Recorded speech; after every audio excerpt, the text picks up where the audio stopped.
Hey y'all, welcome to Raider Dog Ranch. I'm Mike, and today I wanted to review this little survival kit that I picked up at Harbor Freight recently.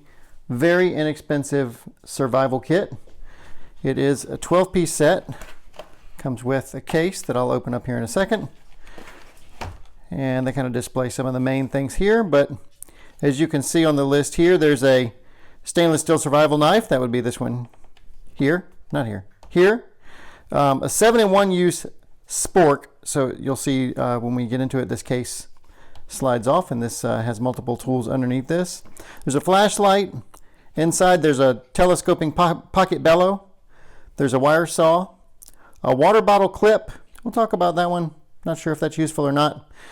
An emergency blanket, fishing tools, a survival bracelet with multiple functions, a fire starter, a saber card with multiple functions, and a tactical pen, which it seems like most survival kits do throw in a tactical pen for good measure.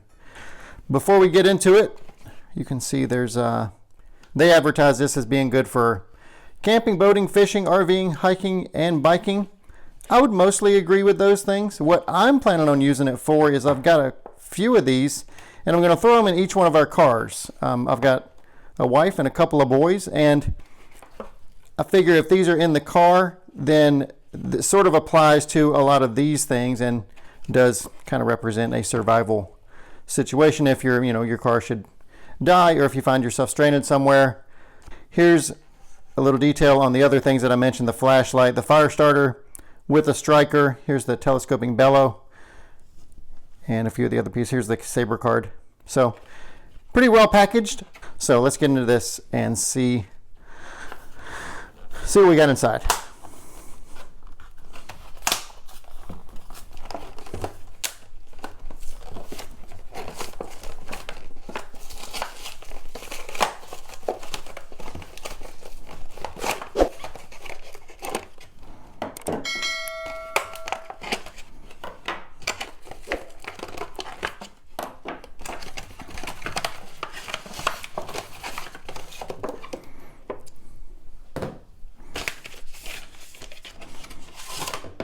Another breakdown here of the components that are included. This set ran me about 25 bucks. Very inexpensive kit. I feel like it's really, overall, I would say it's a pretty good kit. It's based on the components that they have. It's got side clips here too, so clips all the way around. That helps with the water resistance.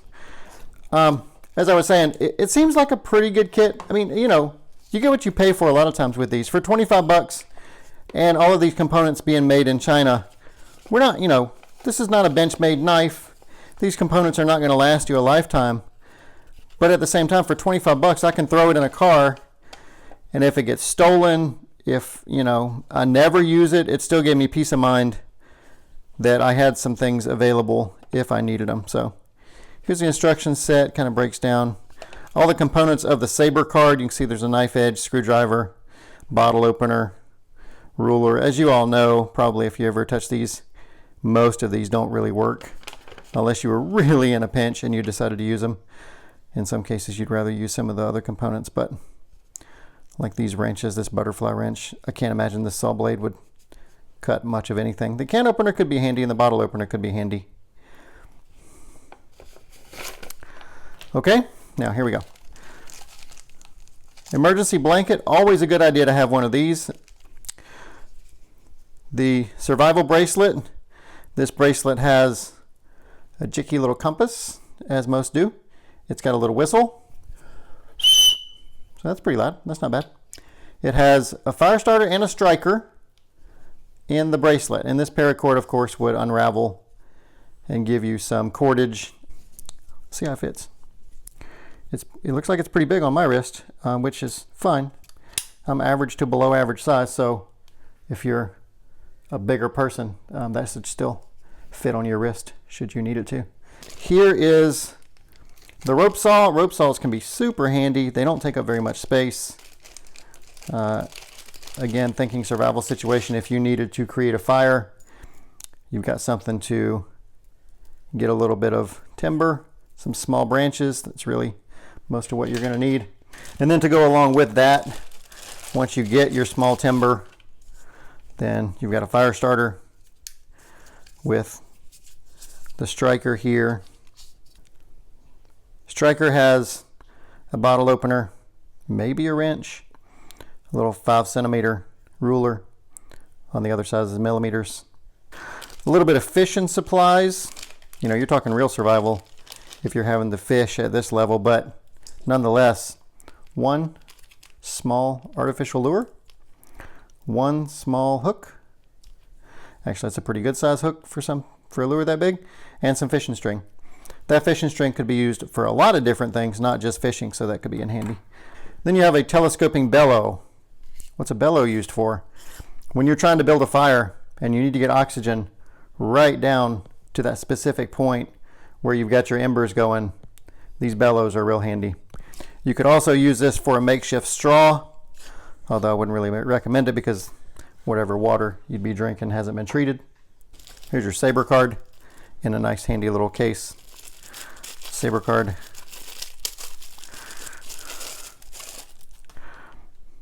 It's actually got a decent edge, the saw does. Not a lot of travel. You're not going to be cutting much with that, but you know, again, survival situation, it might come in handy. You might find uses for it. And here is the bottle clip. So this is designed so that you can clip your water bottle to your belt and not have to carry your water bottle. So here it is. You would put this. Oh yeah. So velcros to something or snaps. If you can put that on your belt loop, snap it in. Nice strong snap. And you would hold your water bottle there. The problem that I have with this is if you use, you know, your standard water bottle, this just slips right over. The other option is if you already do have a real water bottle, a refillable that has a ring on it like this, then we're talking. So I could take that off, I could put it on like this, and now I have a legitimate ring. Now I can carry this. All right, and then finally we have the tactical pin. The pin does write.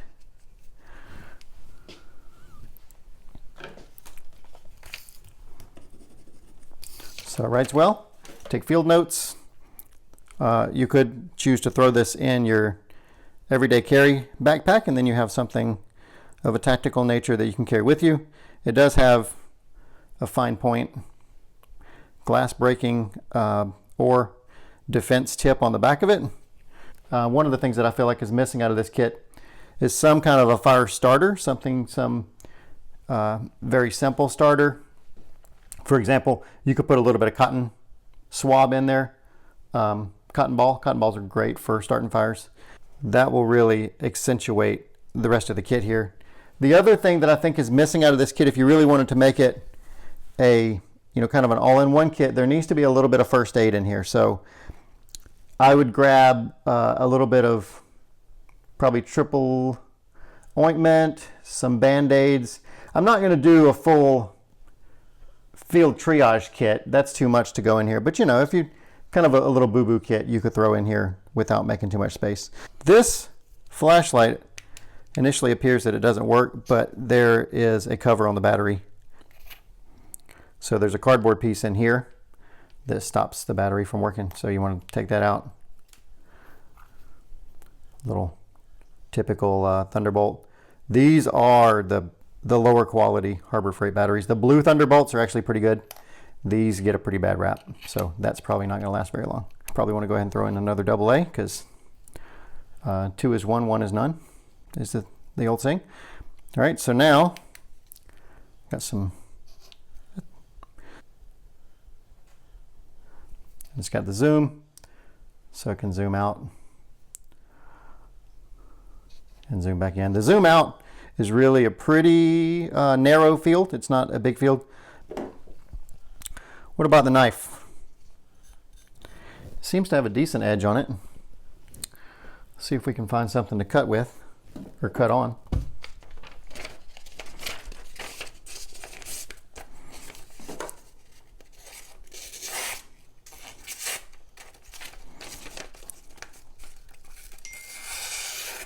really not bad. I mean, that's the factory edge. You saw me open the box, so I have not tried to sharpen this knife.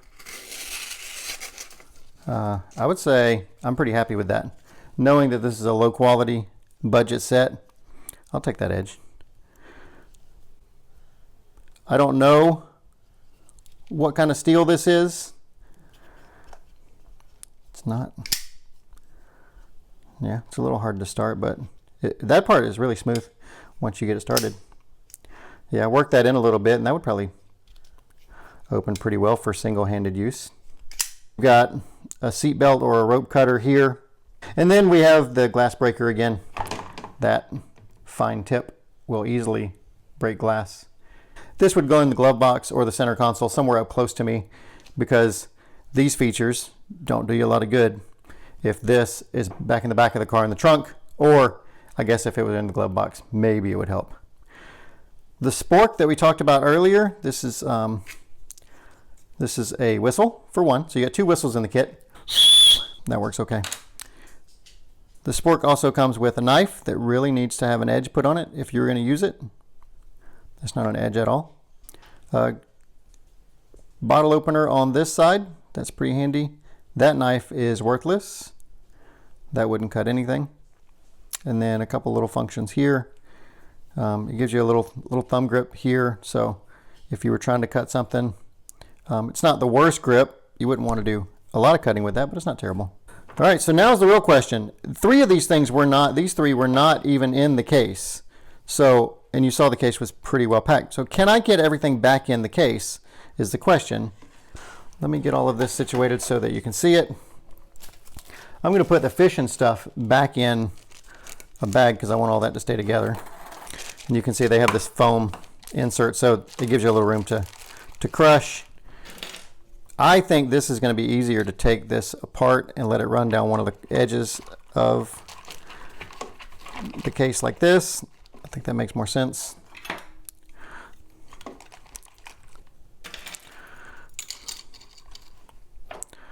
The bellow will run along one of the sides.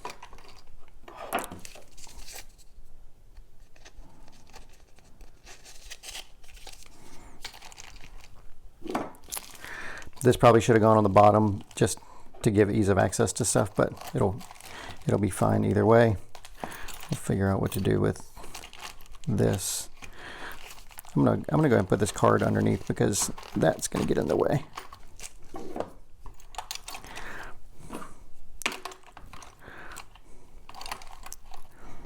All right, and put that on top. That'll just squish with those pieces. So you can see I have about this much space, but again, it's foam on the top and bottom, so you do have room.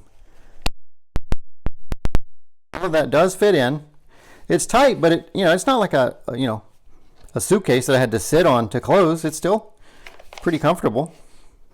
Overall, I would say this is actually a pretty good value. For 25 bucks, you've got almost everything that you would need for overnight survival, I would say. So we're not talking long-term survival. We're talking, and you're in an emergency situation and you might either need to build a fire or stay warm overnight. Assuming you don't have any food or anything, you can't survive for very long, but you do have gear that you could potentially last a few more days with fishing line and fire starters and things. For 25 bucks, I'll take it all day. I'll grab them. I'll throw it in each one of the cars. And we just know it's there. It's a peace of mind to know we're there. Like I said, a first aid kit would be very helpful. You could have a blanket. You could have ready to eat meal kits. You can build onto this. So I'd like to hear what your thoughts are. If you would throw some comments in the comment section below, let me know, is there another kit out there that's better? There's a lot on Amazon that are similar to this. They're probably mostly made with the same quality, maybe even by the same people. So I'd like to know what you think and if you found any better kits. So thanks everybody for watching. I hope you all enjoyed the video. If you did, go ahead and smash that like button and subscribe to the channel if you like things like this. We do reviews, we do how-tos, we do a little bit of fix-it stuff, and we'd love to have you all come join us on the Raider Dog Ranch. Thanks everybody for watching. We'll see y'all next time.